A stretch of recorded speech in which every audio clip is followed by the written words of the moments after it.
quelque chose qui ne va pas. Il faut vite aller voir les gynécologues. Alors le gynécologue va faire son bilan. D'abord sur la femme. Ensuite sur l'homme. Parce que nous avons aujourd'hui épargné de parler de l'homme, nous allons nous intéresser quand même plus à la femme. Plus à la femme, oui, bien sûr. Oui. Alors, les infections sexuellement transmissibles aujourd'hui passent de l'homme à la femme, de la femme à l'homme, de l'homme à l'homme, de la femme à la femme, avec des pratiques diaboliques que nous dénonçons. L'homosexualité, le lesbianisme, ces histoires-là. Vous voyez?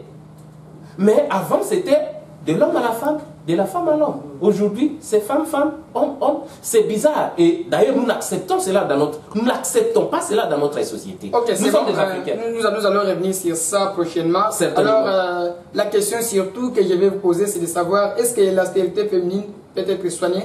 Bien sûr, elle peut être soignée. Pourquoi? Il faut soigner la cause.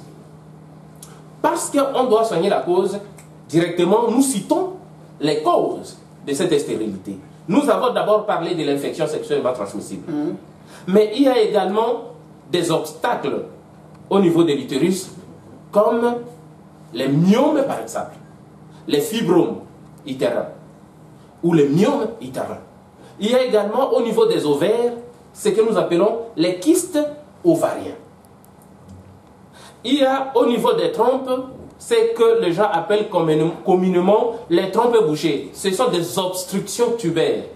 Trompes bouchées à cause soit d'un obstacle comme le myome qui se développe juste au niveau des cornes, n'est-ce pas, des trompes, au niveau de l'utérus, ou soit à cause d'une infection qui a abouti à boucher les trompes.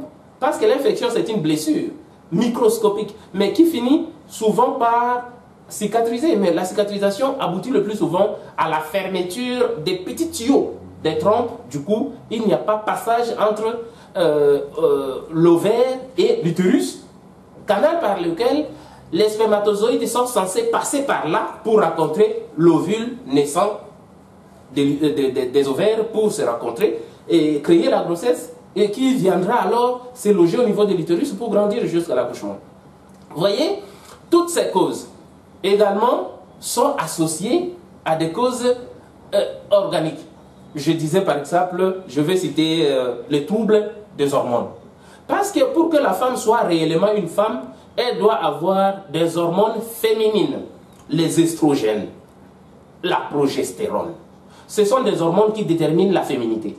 Du coup, une femme qui a un problème, soit au niveau pituitaire, au niveau de l'hypothalamus, et de là, les informations ne sont pas transmises au niveau des ovaires ou au niveau de l'utérus, pour qu'il y ait un cycle menstruel normal, il n'y aura pas maturation d'ovocytes. Du coup, cette femme ne va pas produire des ovules.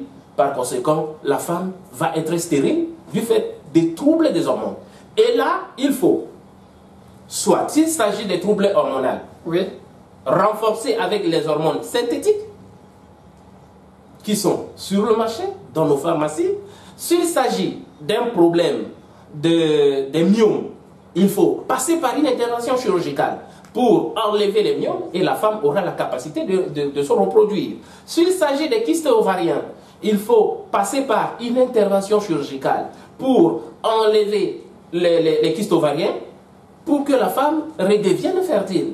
S'il s'agit d'un problème des trompes qui sont obstruées, bouchées, il faudra passer soit par une hystérosalpingographie qui va non seulement visualiser l'arbre génital de la femme, donc l'organe génital interne de la femme, mais également déboucher les trompes à cause de la pression du produit de contraste qui est envoyé au niveau de l'utérus, à travers le col et au niveau des trompes. Ça va déboucher et la femme aura encore sa fertilité. Mais il ne faut pas s'arrêter sur la femme. Bon, en fait, est-ce que la Fondation Albert Mukengo arrive à faire tout cela pour aider moins les femmes à mettre au monde?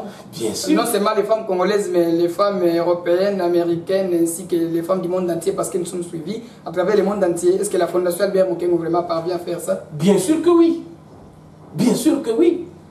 D'ailleurs, nous sommes en train de rédiger une thèse de doctorat sur la fécondation médicalement assistée, ou les débuts de la vie. Les débuts et la fin de la vie. Et là, nous allons aborder toute la technologie sur la fécondation in vitro, la fécondation ou l'insémination artificielle, ou la reproduction médicalement assistée.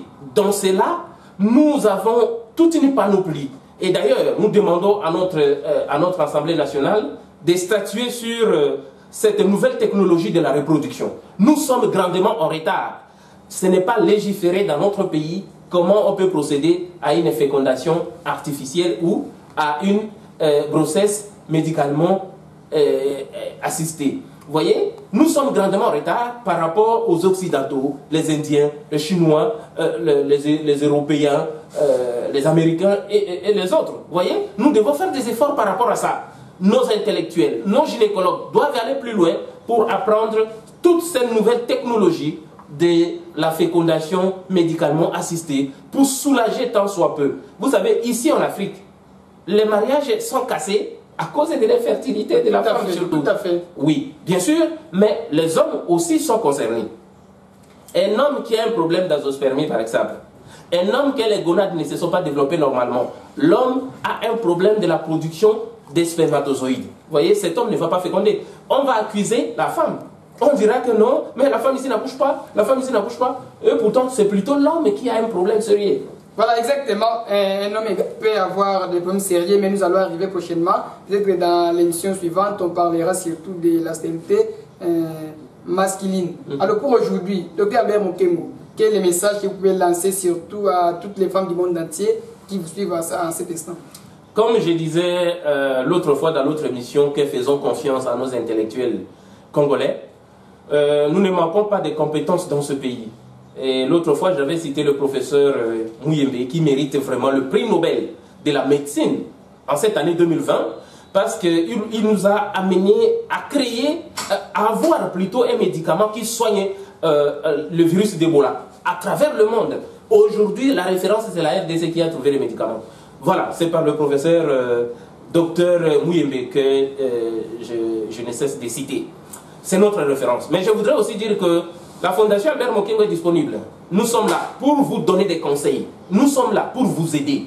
Vous qui avez des problèmes de reproduction, venez chez nous. Nous allons vous aider par des conseils. Ce qui est impossible chez nous peut être possible ailleurs. Ce qui est impossible quelque part est peut-être possible à la Fondation Albert Mokengo. Alors comment peut vous atteindre? Vite l'adresse. Nos numéros de téléphone sont affichés, mais sinon le 081 88 56 434 ou à défaut le 0 90. Commencez par plus 243. Bien sûr. Le numéro parce que vous êtes suivi à travers le monde. Plus 243, c'est le code du pays. Plus 243 90 56 434 ou plus 243 81 88 56 434. Avec ce numéro, vous allez nous contacter. Et si vous êtes sur place à Kinshasa, vous allez nous rencontrer sur Kingaboa, dans la commune de Limete, avenue Owalola numéro 5, au niveau du rond-point TP. Ça, c'est le centre médical La Foi. Sinon, la Fondation Albert Mokengo est basée sur le terrain Waya Waya. C'est un terrain de football, terrain Waya Waya. Kingaboa, point chaud. Merci beaucoup. Ok, merci beaucoup docteur, surtout pour avoir répondu favorablement à notre invitation. Alors je sais que cette émission était très importante partout, vous l'avez suivi ici à Kinshasa, capitale de la République démocratique du Congo, à travers le monde entier. Alors dites un grand merci surtout à la grande équipe technique des magazines d'actualité Kinbasango. Je vois là derrière les caméras, Jancy Kidima qui est assisté par Moui Junior, Héritier Bolingama, Malou Mabakansoni, ainsi que Jonathan Ikoko. Quant à moi, je vous dis au revoir.